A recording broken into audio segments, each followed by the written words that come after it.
Here we are standing at the Inchydoney beach in West County, Cork, which is one of the most beautiful sandy beaches on the south coast of Ireland. And today we will discuss the mechanism of the sand dune formation. And you can see some sand dunes there in the background. This place is very popular among surfers. And why is that? Because quite often there are large waves. And as you know, the waves, they're formed by the wind. And likewise, the sand dunes, in order to form, they require strong winds. Sand dunes normally form at the back of the beaches with a large tidal range. As at the moment, the tide is at its lowest and you can see a couple of 100 meters of sand being exposed, which allows the sand in the upper part of the beach to dry when the tide is low. And when the sand is dry, it can be transported by the wind. So the sand particles can be lifted up in the air and being transported by so-called saltation or jumping, or otherwise by rolling. And if the sand particles meet some obstacle on the way, such as a piece of seaweed or a branch of a tree, they will get entrapped by this obstacle, and that's how the dune starts its formation. So now we're gonna go down on the beach and have a closer look at the sediment and discuss the mechanism of the sand dune formation.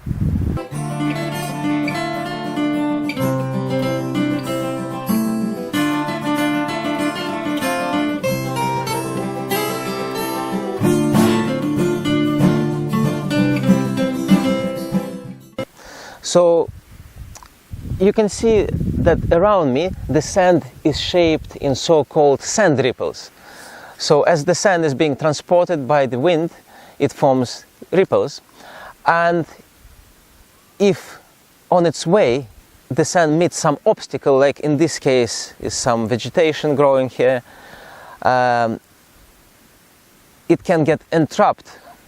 Like you can see here, the sand is being entrapped by this grass and resulting in the formation of elevated feature, which is in fact is the initial stage of the sand dune formation.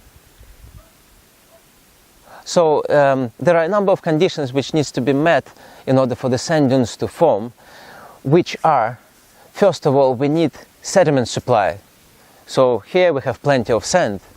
Then we need strong winds, prevailing winds in the same direction. So here in this place the winds are normally blowing from the west or southwest. And also we need some obstacle which will entrap the moving sand.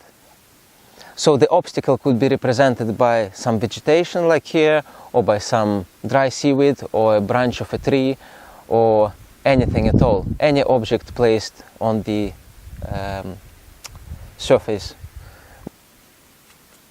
Here we're looking at the first row of the sand dunes, which have been slightly undercut by the incoming tide and waves. And what is obvious in this little cliff, that the sand is being deposited in layers. And if we imagine that these sand dunes are buried by other sediments in some time in the future, then in few millions of years this sand will get compacted and cemented and will form a sedimentary rock called sandstone. So here we are on top of one of the sand dunes, rising about 10 meters above the sea level. We can see that this dune is colonized with grass, which stabilizes the dune surface. And actually, when we were walking up, we could see that the dune is composed of intermixed grass, roots and sand. Also, sand dunes, they represent important habitat for various plants and animals such as rabbits and hares, which dig their houses inside the sand dunes, as it's easy to dig in sand. And sand dunes are also important from the point of view of the coastal zone management, as they form the natural way of coastal protection, protecting the coastal settlements from the onshore winds and the storms.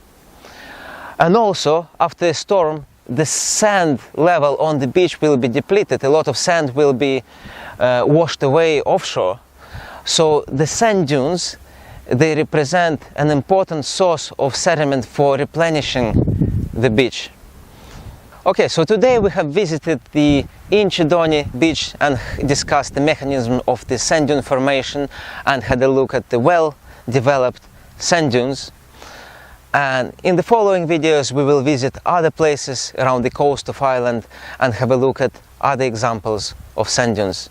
Until then, goodbye.